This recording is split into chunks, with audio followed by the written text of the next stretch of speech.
The bids are in. The gavel is dropped. Ladies and gentlemen, here at WineBid, we are finally hammered. That's right. This is WineBid's podcast dedicated to all things wine value, wine retail, wine auctions, and just wine. I am Jeff McGurn on WineBid's marketing team. With me, as always, is Paul Walker, our wine auction expert, also known as the big brain of Burgundy. Welcome again to the podcast, Paul. Also not known to anyone but you, I suppose. That's what everyone calls you that. You're the big brain of Burgundy. Not an expert to anyone but you. So that's great. Thank you for those amazing. You are an expert. You're an expert. In my heart, you're an expert. Let's jump right into it. You know, I always like to start off with Bordeaux because I like to go alphabetically. I thought you were going to say Virginia or something. Virginia. Okay. There is some really cool wine from Virginia this week, but stay tuned for another episode. Stay tuned for another episode. Let's start off with, I thought it was really interesting. 2019 Mouton. We have 3 of those at $550. I still think that's a good deal. Like, we've been talking about how like the 2019s are still expressing themselves as a pretty good deal. It's a really strong vintage. It's gone up a little bit to the 550 mark, but that doesn't seem crazy to me when you compare it to other really strong vintages of Mouton, right? True. I thought I picked that too because I thought it was, frankly, a value compared to every other Mouton. Yes. Especially from a really, really strong vintage. So that's one of those that I think savvy buyers will grab. What do you think about one that I had sort of picked out to watch was this mag of 88 Lafite for $1,200. Yeah. It's a bad deal either. I was like, and it's great wine too. I haven't had it in a while, but it's really, really, really good. Yeah. $1,200 for, a lot of strong vintages from Lafite are 4 figures and up now anyway. Yeah. So, 600 is not like, that's not, I actually think En Premier for the most recent release was like over 600. I want to say. Yeah. Right. So it's very steep. So for an 88 and out of a that's less. It's great wine too. It's really, really good. Somebody should grab that too ahead of someone's 40th because it'll easily last until 2000 for sure. And I would not doubt that it will cost quite a bit more at that stage. But yeah, that stuck out to me. Those ones really stuck out to me as being really good buys. And by the way, the bottle condition on the 88 on that mag looks amazing. Oh yeah, it's in great shape. It's in phenomenal shape. It looks great. Of course, you can see it on the site. We take pictures of every bottle. I also picked out the 01 Aubryon for $435. That was another one where I'm like, $435 for a 22-year-old Aubryon. That actually strikes me as being a pretty good deal as well. I don't think that sounds crazy. I saw the 78 in there for $360. I thought it was a good deal too. Yeah, I saw the 78 for $360 as well. I thought that was a really good deal. I even thought of picking that up because my brother was born in 78. So it's like, maybe I'll pick him up a bottle of 78 Aubryon, but then I realized I don't really love my brother enough to spend $300. Ouch. No, I'm kidding. I love my brother very much. I might do it. I had to note the 98 Petrus at $3,900. Wow. But there's a few vintages of Petrus in this week. There's a few vintages of Petrus. 97, 99, little cheaper at $2,335 and $2,600 respectively. But then then 2020 brand new vintage, $3,000 for the $3,000 for the 2020. You go $3,900 for the 88. And then actually the other one that I thought was really cool, Artie has a bid on it. I was actually thinking about bidding on this, was the 2015 3-bottle lot of Y, which is the... I thought that was actually a pretty great deal. And that stuff, you could stash it for 10 years, no problem. Oh, for sure. For years. It's not, and to get, I hate these phrase to get into something, but to get into Dechem, frankly, this was sort of like entry level, if you will, to the dry white wine, a 3-pack. Yeah. For $500 it's not a terrible price. And I feel like we don't see 3-packs or even packs of Egret come along very often, right? Certainly not OWC. So I think to get this OWC, I actually think it's pretty cool, right? To have the case, to have, They're in beautiful condition. Yeah, I think this would be, and like you said, like this stuff is going to last. We also have a couple of 59 dechems for 15. I was going to say, this is one of the best wines I've ever had in my life. Like hands down, like just 59 dechem, unbelievably good. Yeah. Do you know that I have a 59 dechem? Well, you should open it because it's incredible. It's just top 10 wines for me for sure. Well, I'm I'm concerned because I feel like we're just at the start of the drinking window on those 79 or those 59 dechems. It was good 10 years ago. No, my understanding is we're going to need to wait till your understanding of where is this understanding coming? 2099 or 2099 before it really is singing. So if you make it 2099, you can definitely open your 59 again. If I make it 29. Another one that I thought was either will be ready to drink. Either will be ready to drink by then. I'll have to drink it I'll have to do like an IV drip or something.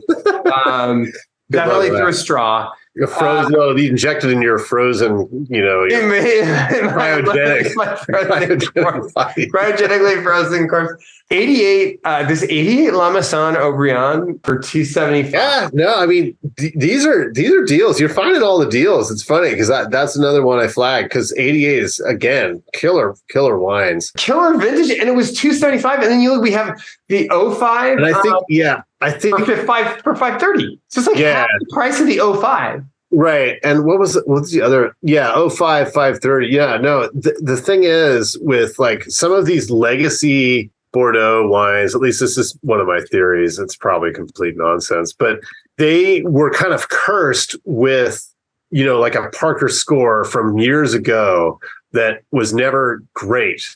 And it kind of prevented the wine from ever performing better in the secondary market. And so this is a classic example because it's ass wine. So like a lot of these older scores, and I don't know when this because Parker gave it a 90. So it got dogged by Parker. I don't know how many years ago. But see, this is the second thing is like anytime I look at something that's, let's say, older than 10 years, certainly older than 20 years, and I see those scores where it's like 90, 91, 87 or whatever, right? Right. I immediately go look at the most recent tasting notes because invariably someone's like you'll see like 3 or 4 people like, I don't know what they were talking about. This stuff is really good. Exactly. I mean, and that's just it, right? Like you have to try these wines on your own if you can. And you have to make your own decisions. And this is why I always, sort of love to talk about these wines because people say, oh, you can't, find these like sort of, I mean, La Mission Aubryon is extremely rarefied Bordeaux. It's very, it's better than first growth in a lot of vintages, and it's incredibly good. It's now, of course, certain vintages like the 75 is legendary, blah blah blah, and it's very expensive. But you can actually, theoretically get a couple of people together. It's still expensive, but you could split it up with some people and drink this thing, and you can be really impressed. Despite some it's kind of like Parker score is from the 2012. It's over 10 years old, and like you say, go to Cellar Tracker, find people that think that they know what they're talking about to see what their reviews are. Here's the thing. What I always say is like, look, don't go in and just look at one tasting note. Like, go in, look at the last five. But what do they have in common? That 90-point score is what makes this wine a great deal. That's what makes it a great deal. That's what I'm trying to tell as far as my theory goes, is that these older reviews from Parker were sort of cursed the wine in the secondary market 10 years or more ago. I mean, I don't even know. Like, I think his earlier scores are probably even low as well. And so it never got, the attention that it deserved from the get-go, which means it's a benefit to savvy wine buyers because you can, you can find La Mission 88 for $250. It means value. It means that there's tremendous value. Like, exactly. And like, I'm looking at like the last, 4 or 5 tasting notes from Cellar Tracker, and you literally have people go like, how did they pull this off in such a vintage? Maybe it's time to look at the 88 Bordeaux. And see, again, that's sort of like, I think that's confusion for people who don't know the vintage well enough, because if you do, and you have been drinking 88s for a long time, you would know that there are so many great deals and, so many wines that I think are undervalued at auction, frankly, because they're fantastic. They're super, super good. So absolutely. I am keeping an eye on the '09 Montrose. We have 3 of those at $275. I'm keeping my eye on that. Actually, I thought one that seemed like a decent deal to me was the 2000 Lièvre Barton for $145, and we've got an '03 for $145, and an '05 for $115, and a '14 for $85, and a '20 for $105. I still think that's a decent deal. Yeah. '98 Figeac for $200. We've got 2 of those. That's not too bad. That's a great vintage, and Figeac now is, man, it's expensive. Figeac is getting extremely expensive. It's really getting up there. So it was like $200 for the '98. 25 years of age. I think that's a pretty decent deal.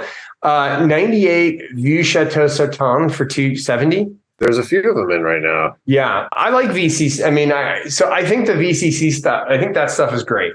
And prices have gone up a lot, but there's still some reasonable. The 95 is at 180, which I think isn't terrible. The 03 is at 160. I don't know. I haven't had the 03 in recent years, but 95 was good. 98's at 270, but again, it's a score. I think the score is what's pushing that. And same thing with the scores are definitely pushing it. Then we've got this 05. I was looking at the 05 L'Evangile. 11 of those for $250 a bottle. And then '09 Rauzan Segla for $125. Yeah, it was one of my picks too. The 05 is that the one with the cool colored label? yeah. It has like because we've got multiples, and this one has like a artsy label. The 09 they did style. It's very cool. It's a colored.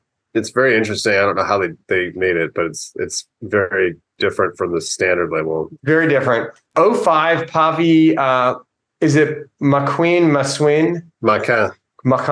We've got the 14 Domaine des Chevaliers for $55. I almost didn't. Yeah, this is funny. There's a 78 in there too for $125, which I thought wasn't bad because not a bad deal. The whites are always more expensive, especially in strong vintages. So I think the red gets kind of underappreciated. I think so too. I like the Domaine des Chevaliers. 2010 Fleur Cardinal, which already has a bid on it, taking from 65 to 66. Great. I didn't see that. I like Fleur Cardinal. I didn't see that one. I don't care what you say, Paul. I'm a fan. And then, well, if you like that, there's Pebby Fougère in this week too. That was the 2000 for $105. Yeah, there's a bunch of them. There's 8. We have 8 of the 2000 for. You'll probably be able to score it at reserve. I don't think it might get bid up, but I don't think so. That literally was the next thing on my list was the Pebby Fougère. Yeah. And then the last thing I'll mention is I saw this, and I'm not familiar with it, but I thought it looked interesting. The 2010 Le Dome for. Yeah. That's a high scoring wine too. I think. The 10, because this wine definitely will be cheaper in finishes where it doesn't score as high. 2010 is super strong, but that's a small production wine, definitely. You picked a lot of the same wines that I did. Interesting to see full case lots too. We don't see them all the time. The 09 Lichbage, the 09 Montrose, and I think you mentioned obviously the Y 3-pack. The Le Missions, the Lafite, 79 level Las Casas, I thought was actually quite a deal at 145. 2000 level Poiffre was not terrible at 175. 79 Gros de Rose, 160. So some kind of cool selection of late 70s wines. We mentioned 78 Aubryon, and that one of their 78 was there that we mentioned. Oh, yeah, Domaine des Chevaliers. We just talked about it. And then 15 Brunet du Cru for 65. Did you mention that? I don't know if you. I did not mention it, but I did see that du Cru. Yeah, that's a steal. $65 for the 15. I thought that was a steal. And then 88, and then. But I always mention Cheval Blanc just because I love it so much. And it's the 88 in, just like the Mission, 88 Cheval Blanc, under $400. I saw that. It was like 3 something, right? 390, yeah. 99's at 525, and then the 2020 fresh release 2020 is at 645. So great lineup of Bordeaux this week for sure. Let's head over to Burgundy. Woo, with the DRC. Like 20 lots of DRC coming into auction this week. I was shocked. I mean, it's all kinds. And There are definitely some bids already. I noticed that Corton Charlemagne 2020 has a bid. Oh, does it? Yeah, it already has a bid. 2020 Corton Charlemagne. It's up to 79, which, I mean, man, Montrachet is not generally that much. So I think that's a serious price. We've got 09, 010, 11, 12 Grands, Echezot, 07, 08, 09, 010, 11, 12, 15, 16 Latache, 92 Romani Conti, 09, 010, 11, 12, 15, 16 Saint-Laurent. Just a bevy of Domaine Romani Conti. Yeah, all kinds. And multiple bottles of Latache too, not just singles on some of those, which is pretty wild. So yeah, serious collection in this week. It's really, really crazy. Some stuff that I had my eyes on. 09, the 05 Bouchard Perret Phil Echezot has one bid on it. We got two of those. Somebody's bidding on both of them, taking them from 190 to 200. I thought that one was interesting. The 16 Francois Ravenot Chablis Forêt for 310. I had my eye on. The 2013 Georges Muneret Bourgogne has two bids taken from 95 to 97. 09 Comte Lafon Volnay Santino de Medieu Mag has two bids on it, taking it from 290 to 320. And then this Domaine Fourier Gevry Chambertin Clos Saint Jacques Villavine has a bid on it, taken from 620 to 670. The 15 Domaine de Lambray Claude de Lambray Mag for 600. 67 Remoisonnet. Yeah. Did you say 67? It's funny a minute. 1967, yeah. Chambois Moussigny. Yeah. We have two of those for $275 a piece. And so what's interesting, it's released in 2017. It was released in 2017. So this one has been in the producer's storage since 2017, not touched. They basically slapped a label on it in 2017. It's funny. It's this wine has been cold and damp cellars. I've been in those cellars, and they are right outside the walls of the Rampart Bone, and it's so damp that there's water in them, actually. I mean, there was definitely the water levels rising, as much as you may disagree with that. It's happening in Remoisonnet cellars. So better that these are now, in dry land. But I thought that was cool though, that like the 7 Remoisonnet in such good condition. Yeah, no, they've got. It's actually a very cool cellar, and it's like the walls, are ancient, obviously from way back, and just all kinds of incredible stuff in there. So yeah, that's very cool. And then a 15 Hubert Lignier Clos de la Roche for $455. But Paul, where are the deals? What do you got your eye on in Burgundy? What should I be bidding on? Taking items off here that I want to bid on, so I don't want anyone to know about, but. No, there's a lot of really, really great stuff. And there's, like you were talking about, Fourier wine. There's sort of village level wines from, very serious producers that are still under $100, which may not sound like a great deal in some cases, but actually really is. And some of those are like, there's Alain Oudot Chamel Musigny 15. There's a couple of those got bids at 81. That was actually a pretty interesting deal. Then there's some Grand Crus and Beaumonts as well. Let's see. Yeah, you mentioned Bouchard. The Bongreve Enfant Jesus is in this week, 05 at 160. I love that wine, so I always flag it because it's really, really good. Merceau Perriers as well, 2010, 115. Let's see. Some of the sub-100 bottles. Yeah, you mentioned Lambray, the Lambray Mag 15. There's also Moët Saint-Denis 2012, a couple of those with bids, looks like at 91 a piece. Domaine Dujac, Moët Saint-Denis 17, a couple of those. 165, obviously not under 100, but that's Domaine Dujac. Then 1548, Petit Fougeot, one of those in for 150, I think was terrible. Again, I'm trying to scan through my list to see some of the sub 100 bottles that looked like good deals. Yeah, 09 La Femme Volnay, I think you mentioned that. At 55. Speaking of Lignier, there's 15 Hubert Lignier Moët Saint-Denis Trilogy for 66. It's got a bid. Looks like a good deal to me. 15 Mayo Camazé Bourgogne Rouge got a bid. Looks like at 46. There's Michel Lafarge Volnay 16 at 71 right now. So, all of these kind of value wines, if you will, in Burgundy are getting bids, but still they're not excessive, and I'm sure some of them will probably get pushed up a little bit, but they're not extraordinarily rare. However, it is not easy to find these wines, with any regularity. So, there's some Nicolas Rossignol wines, Pommard Rougian 2010 at 86, Volnay Santino at 76, also from 2010. 2020 Râpé Corton at $76. Let's see, Francois Jouard Chassagne Montrachet Vieille Vigne. I thought that was a screaming deal, actually. The 2020 Jouard Chassagne Montrachet Old Vines for $46. Some really, really great 2020 whites coming out. So, and then, there's obviously all kinds of other wild stuff. Some of the producers I mentioned, of course, there are some of their higher end Premier and Grand Crus. Like there's a bunch of other Michel Lafarge wines, are amazing. D'Angerville wines. There's a trio of Les Oreilles in this week, which are apparently incredible.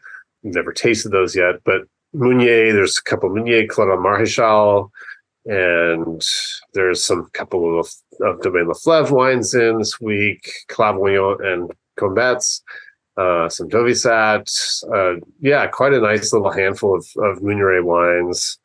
Starting in 05, Premier Cruz, the Fusselat, Chagnot, then 14 Von Romanet, 16 Von Romanet, then 18 also. So Roumier Bourgogne, that was the other one that kind of stuck out to me. I don't see that Bourgogne Rouge from Roumier very often at all, but there's a bottle of the 19 for $280, which didn't seem terrible because that's pretty rare. I mean, I'd be surprised if we see another one of those anytime soon. Anyway, so great selection of Burgundy this week for sure.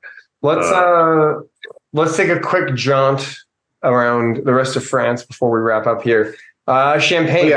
Oh, yeah. Sorry. You mind if I mention real quick? Two more. And then we can go. And then you're cut off. Yeah. Bernard Bonat. This is one of those producers that I keep watching because the prices are crazy. A couple of weeks ago, I mentioned there's some Meursault.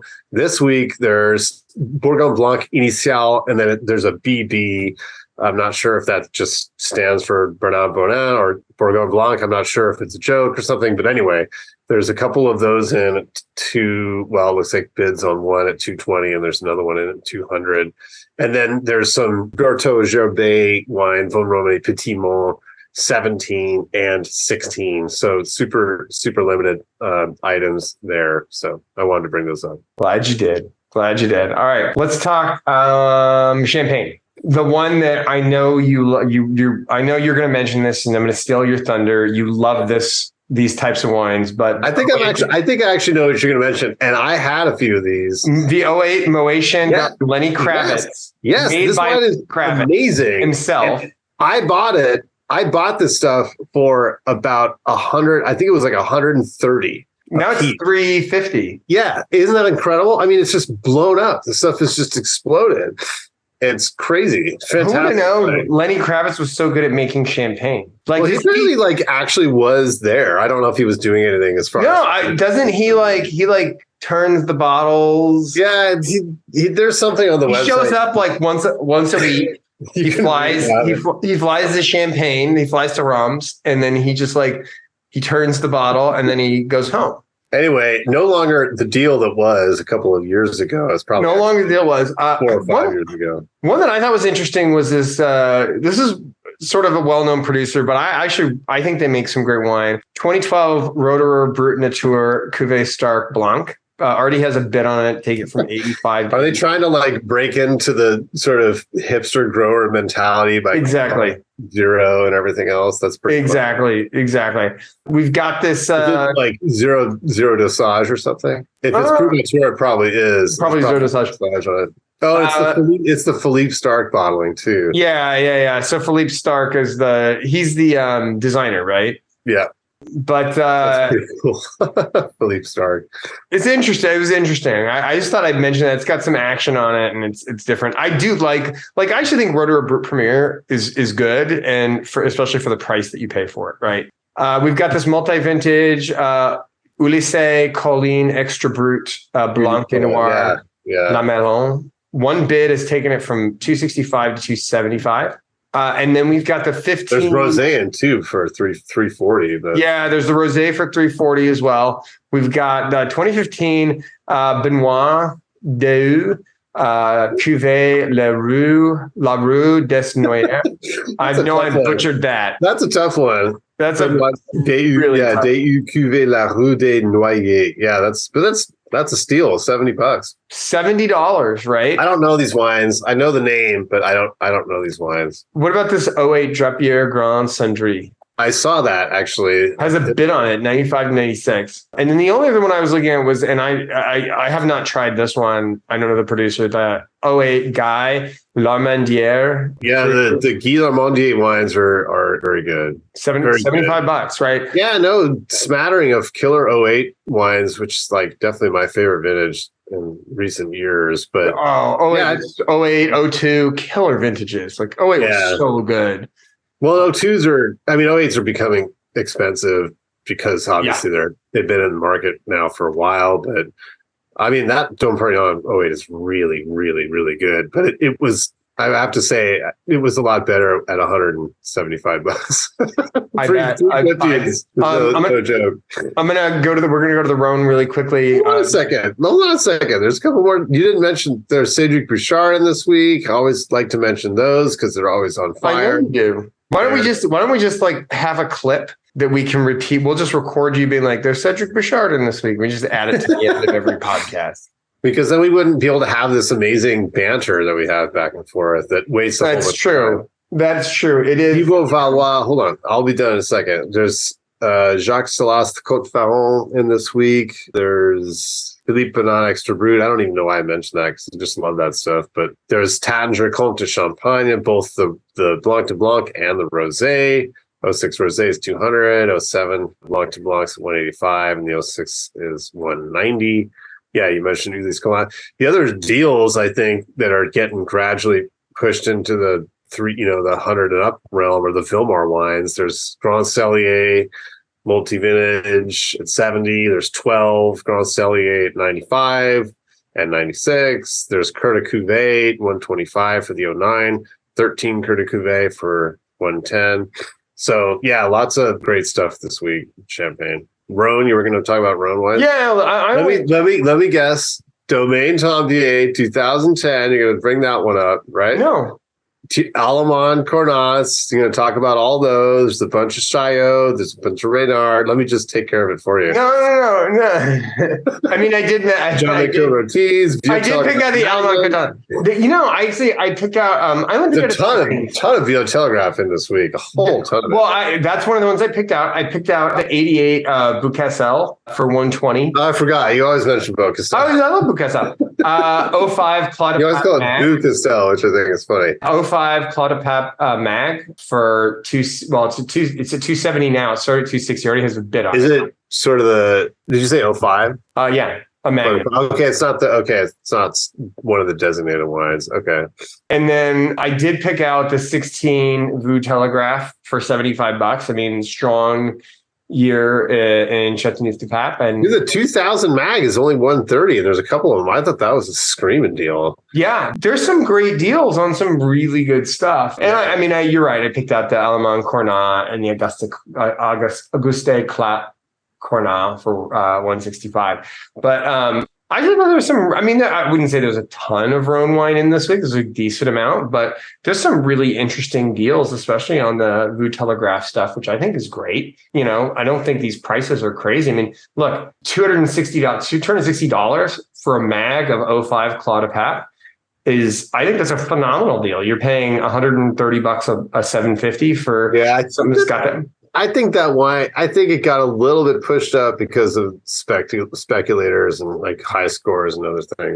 Probably. I mean, look, you used to be able to get it for sub $100 a bottle. Like I was buying Claude Pap for $60-$70 a bottle, years back. But I think people started to realize like it's really good juice. Like I think it's really 17, still 75. That's not bad. Yeah. Also got really big scores.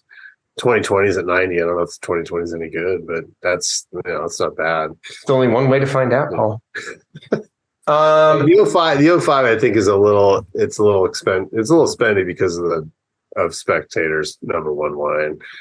It always pushes it up. I mean, is it a little spendy? Yes. I still don't think it's crazy for the quality of wine that you get. No, but it costs more than it should. That's what I'm saying. Sure. Okay. Well, let's jump over. We'll really quickly breeze through Alsace. We've got 07s in Umbrecht, SG. I knew you were going to mention that. Well, there's only 3 wines in from Alsace this week. So way to predict that one. Oh, I knew you were going to mention the Boxler brand is the more interesting wine. The Boxler, yes, 2010 Boxler brand, because that's a hard one to replace. It's good, it's 13 years of age on it. Fantastic stuff. Grand Cru, $56. And I've had some older Boxler stuff. It's really good stuff. Yeah, and we got the brand, and then the Sommerberg Dudestein as well. And both of the Boxlers have bids. I'm not going to go into the stuff in Beaujolais. We've got some interesting stuff in Jura, some Benedicte et Stéphanie Tissot, some Tissot Chardonnay, like a bunch of, it's from Tissot Chardonnay, and then some Kistler Chardonnay. Kistler Chardonnay? That's not in Jura as far as I know. Tissot. Okay. Sounded like you said Kistler. No, Stéphane Tissot Chardonnay. Tissot, sorry. And by the way, you mentioned Domaine Tempier Bandal for the Rhone. By the way, it's the only thing we have from Provence coming in this week. We've got some 2010 Cavassau Tempier. I throw Provence into the Rhone because it's, the Rhone actually borders Provence. I don't know if you knew that, but the river splits at Avignon and Provence is over here. So to me, it's like Rhone, Provence. It's all kind of one big. I mean, do you throw Mexico into California because we have a border too? No, it's all actually, Jeff, in the same. Anything that borders, it's all in basically you. I don't know if you knew that. That makes no sense. Provence and the Rhone are both. But California shares a border with with Arizona, so it's the same thing. No, but it's not the same thing. If you're talking obviously, you're the one who said it. I would probably group San Diego and Arizona wines into the same region. Actually, no, that's I actually think Arizona wines might be better. That's actually not fair because Caduceus, Maynard's wines are fantastic. I don't think San Diego has anything that can compare to Maynard's wines. So that's not even remotely a fair comparison. I just agreed with you. I was the one who just said that. I've been. It's not like Temecula has bad wine, but I just think there's some really good wine made out of Arizona, and I'm a native San Diegan. Although technically Temecula's in Riverside, not San Diego. Let's be honest. San Diego doesn't really make very much wine. Not the best place for it, I suppose. Anyway, anything else we missed that you wanted to bring up?